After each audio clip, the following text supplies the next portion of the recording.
Hello everyone, my name is Gennady Tsakh.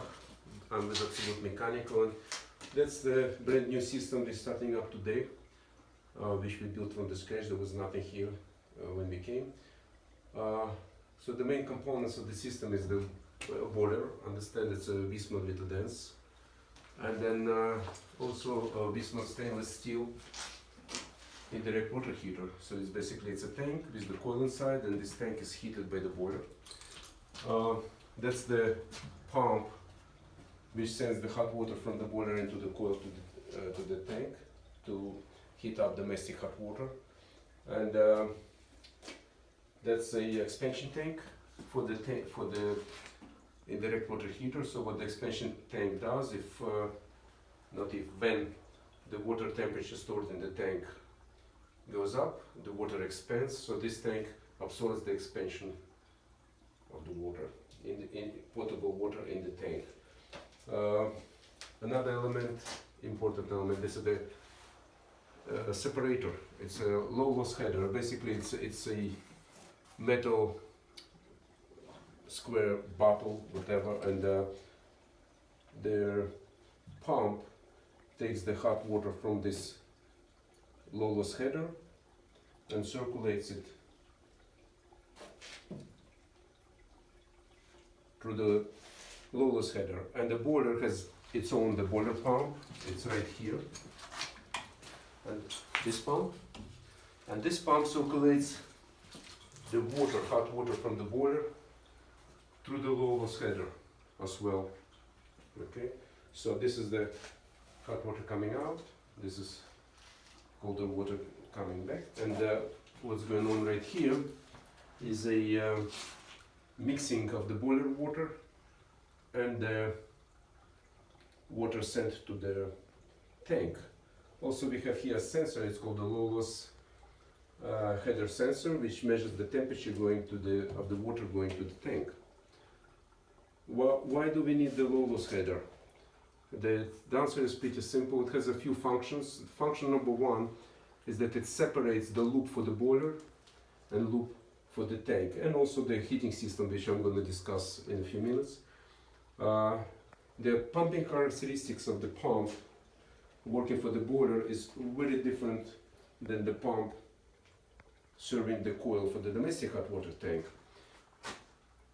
Boiler needs a very, very high velocity of the water, high speed, a lot of water pumped very fast to cool down the heat exchanger, while the coil needs a slow flow so the water can cool down in the coil and properly heat the potable water stored in the tank. So this pump has to pump slow, and this pump has to pump fast. That's why we have a low loss header, also a hydraulic separator, which separates those two loops. Another function of this low loss header is removal of the air in the system. So here we have an air vent, because the diameter of the low loss header is much larger than any of the pipes. The water slows down in the low loss header, and the air is capable to come up and escape through the air eliminator. So let's talk about the boiler. The boiler, it's a direct vent boiler. So one of the pipes, we have two pipes here. One pipe is exhaust pipe, which sends the product of combustion outside, and the second pipe is the combustion air, which is sucked from the outside for the combustion of the gas. Now we have here a relief valve right here. So the relief valve is designed to relieve the excessive water pressure in case if it's built up due to different factors, so we cannot overpressurize the boiler. Now we have two low water cutoffs. One low water cutoff is manual reset. If it sees the low water, it does not turn the boiler on.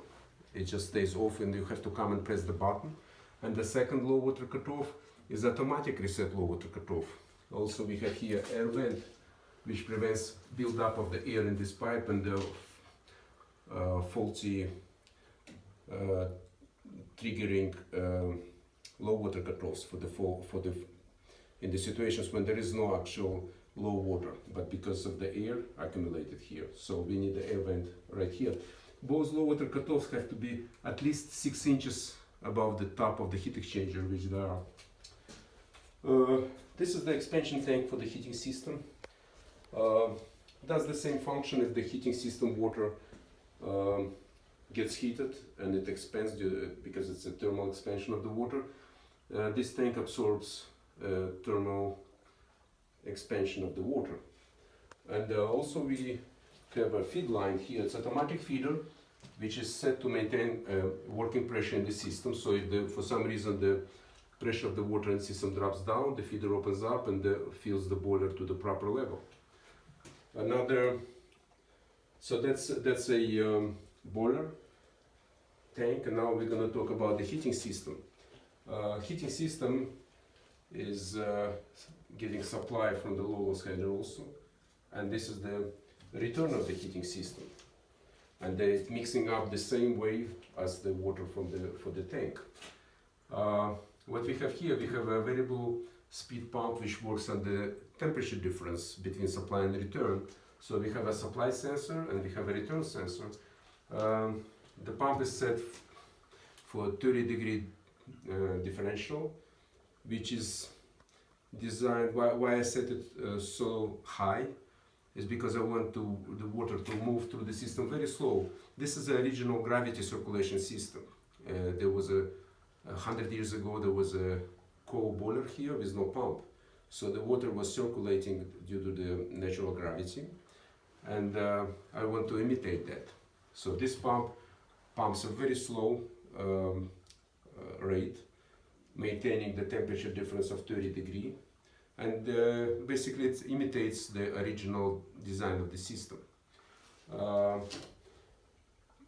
We have here the dirt mark. It's a Calefi dirt mark, a fantastic device which is has a screen. It's a filter, because we have cast iron radiators and the black steel black piping, which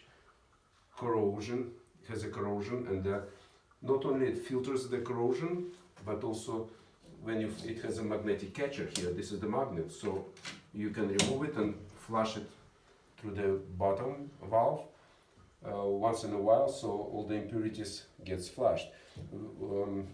Before we're putting the system in operation, we're gonna add the special chemicals, the Sentinel X400, to clean the system, and then after a certain period of time we're gonna flush the system, and we're gonna add Sentinel 100, X100, which is a water conditioner. But before we condition the system, we want to make sure that all the impurities and the rust and everything is gone. So we have this beautiful dirt mark. Okay. That's probably all, but we have also a mixing valve here. So what the mixing valve does, it keeps the temperature of the domestic hot water at 130 degree, 134, which is the determined by the code, by the plumbing code. You cannot send the water to the building in the temperature of excess of 140 Fahrenheit, and the tank itself might get maybe 160, 170 degree of the water. So we have to control it by mixing it with the hot water from the tank with the cold water, and we get a mixed water which we send to the fixtures in the building. And I want to just show one more thing.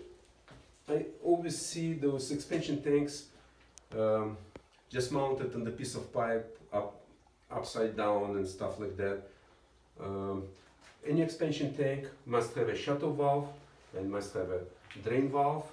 So, and it has to have a proper support. You see, this is rigidly supported, not by the pipe, but by the structural element, the board with the frame. Same applies here. We have a support and we have a valve and have a drain valve. Those tanks have to be checked every year. They have to be shut. The water should be drained from the tank, and at the bottom there is a port where you can check the pressure, and you can at the pressures needed because they lose charge, both tanks. So very rarely I see this type of arrangement. It's impossible to test, and actually nobody tests it.